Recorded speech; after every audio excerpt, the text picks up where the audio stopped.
నా మీద ఆధారపడింది అనేటటువంటి బాధ్యతను మర్చిపోతున్నారు. సౌలు తనకు దేవుడు ఒక రాజ్యాన్ని ఇచ్చాడని, ఆ రాజ్యాన్ని జాగ్రత్తగా కాపాడుకోవాల్సిన బాధ్యత తనకు ఉందని, రాజ్యం ఇచ్చిన దేవునితో తను సఖ్యత కలిగి ఉంటే రాజ్యానికి అద్భుతమైన పరిపాలన అందించగలిగినటువంటి వాస్తవాన్ని సౌలు మర్చిపోయాడు. దేవుని దయ వల్ల రాజుగా సౌలు నియమించబడిన తరువాత తనను రాజుగా నియమించిన దేవునితో డిస్కనెక్ట్ అయిపోయాడు. వింటున్నారా? రాజుగా చేసింది దేవుడు, రాజైనటువంటి సౌలు దేవుని మాట వినడానికి బదులుగా ఇష్టం వచ్చినట్టుగా వ్యవహరించడం ప్రారంభించాడు. ఎప్పుడో తను రాజుగా సింహాసనం మీద కూర్చున్నప్పుడు, సహోదరుడ సహోదరి, దేవుడు నీకు ఉద్యోగం ఇచ్చాడు. ఉద్యోగం ఇచ్చింది దేవుడు. ఆ ఉద్యోగాన్ని ఆధారం చేసుకుని నువ్వు దేవునికి దూరమైనా, ఆరోగ్యాన్ని ఇచ్చింది దేవుడు. ఆరోగ్యాన్ని ఆధారం చేసుకుని నువ్వు దేవునికి దూరమైనా, అందాన్ని ఇచ్చింది దేవుడు. అందాన్ని ఆధారం చేసుకుని నువ్వు దేవునికి దూరమైనా, ఆస్తిని ఇచ్చింది దేవుడు. ఆర్థిక వ్యవస్థను, ఆస్తిని ఆధారం చేసుకుని నువ్వు దేవునికి దూరమైనా, నీకు తెలియకుండా జరుగుతుంది ఏడో తెలుసా? నీ కుటుంబం కుప్పకూలిపోబోతుంది. నీ కుటుంబం విచ్ఛిన్నం కాబోతుంది. దేవునికి దూరం అయ్యే భర్త వల్ల, దేవునికి దూరం అయ్యే భార్య వల్ల బిడ్డలకు భవిష్యత్తు లేకుండా పోతుంది. బిడ్డల భవిష్యత్తుకు భద్రత లేకుండా పోతుంది. వినండి, సౌలు యొక్క ఇష్టానుసారమైన జీవితం వల్ల దేశం రెండు ముక్కలైపోయింది. తన సంతతేమో అడ్రస్ లేకుండా పోయింది. సౌలు సంతానము అడ్రస్ లేకుండా పోయింది. జాగ్రత్త సహోదరుడా, తండ్రిగా తల్లిగా నువ్వు దేవునికి దూరంగా జీవిస్తున్నా, దేవుని మీద తిరుగుబాటు చేస్తున్నా, లేక నీ ఇష్టానుసారంగా నువ్వు జీవించే ప్రయత్నం చేస్తున్నా, నీకు తెలియకుండానే నీ కుటుంబాన్ని నాశనం చేసుకుంటున్నావు, నీ కుటుంబాన్ని విచ్ఛిన్నం చేసుకుంటున్నావు, నీ కుటుంబంలో శాంతి సమాధానం లేకుండా చేసుకుంటున్నావు, ఐక్యత సఖ్యత లేకుండా చేసుకుంటున్నావు. అది చూసిన బిడ్డల యొక్క భవిష్యత్తుకి భద్రత లేకుండా తయారవుతుంది. జాగ్రత్త. సౌలును దేవుడు రాజుగా అభిషేకించిన తరువాత, తను రాజుగా సింహాసనం మీద కూర్చున్న తరువాత గర్వించాడో, దేవుడిచ్చిన దానిని నువ్వు ఆధారం చేసుకుని గర్వించినట్లయితే నాశనం అయిపోతావు. గర్వించటమే కాకుండా అసూయ చేత, ద్వేషం చేత నింపబడి, దేవుడు దావీదును అభిషేకించాడనే వాస్తవం తెలిసి ఏం చేశాడు? దావీదుని చంపాలని ప్రయత్నం చేసి దేవుడి చిత్తానికి వ్యతిరేకంగా అఘోరించి ప్రాణం మీదకి తెచ్చుకున్నాడు. చెప్పొచ్చేది ఏమిటయ్యా అంటే, దేశానికి రాజుగా ఉన్న సౌలు దేవునికి దూరంగా జీవించడం వల్ల దేశాన్ని కోల్పోయాడు, దేశాన్ని ముక్కలు చేసేసుకున్నాడు, సంతానాన్ని నాశనం చేసేసుకున్నాడు, బిడ్డలందరినీ పొట్టను పెట్టేసుకున్నాడు. ఇది దావీదుకు ముందున్నటువంటి రాజు యొక్క దుస్థితి. దేవునికి దూరంగా వెళ్ళిపోవడం వల్ల దాపరించినటువంటి పరిస్థితి.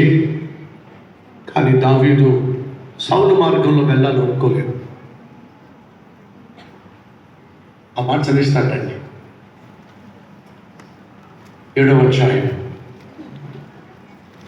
18వ వచనం, 2వ సమయంలో 7:18. 7:18 చూడండి ఏముందో.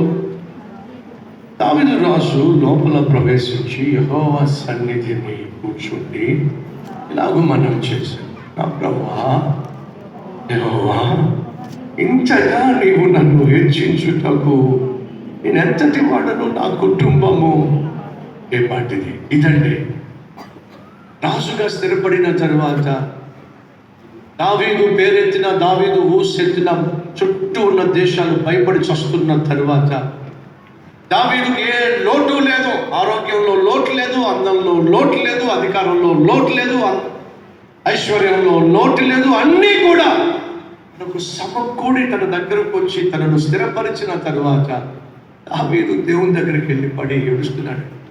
కృతజ్ఞతతో కన్నీటితో చెప్తున్నాడు, ఏంటి ప్రభు, ఇంతగా నన్ను ఎందుకు దీవించావు? ఏం పాటి పాడినాయి నా తండ్రి ఇల్లు, ఏం పాటినాయి?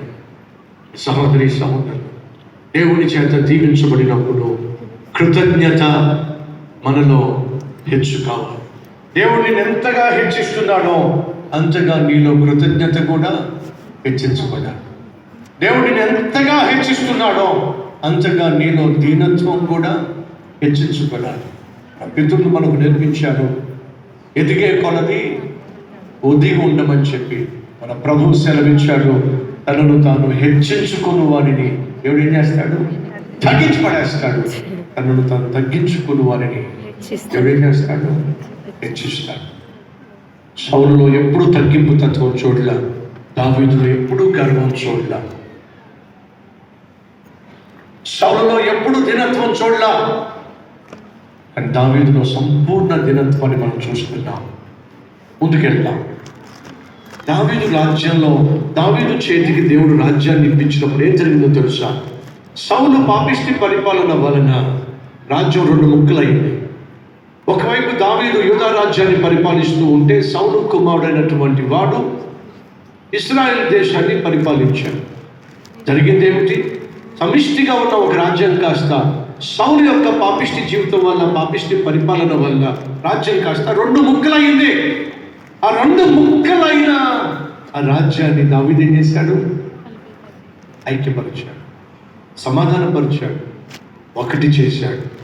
కారణం ఏమిటంటే దేవుడు దావీదుకు తోడుగా ఉన్నాడు కాబట్టి దేశంలో ఐక్యత, దేశంలో సఖ్యత. భర్తగా దేవుడు నీకు తోడుగా ఉంటే, భార్యగా దేవుడు నీకు తోడుగా ఉంటే, నీతో దేవుడి తోడు కలిగిన నీ ఇంట్లో నీ ప్రార్థన వల్ల, నీ ఆత్మీయత వల్ల దేవుడు ఏం తీసుకొస్తాడు? భార్య భర్తల మధ్య సఖ్యత తీసుకొస్తాడు, భార్య భర్తల మధ్య సమాధానం తీసుకొస్తాడు.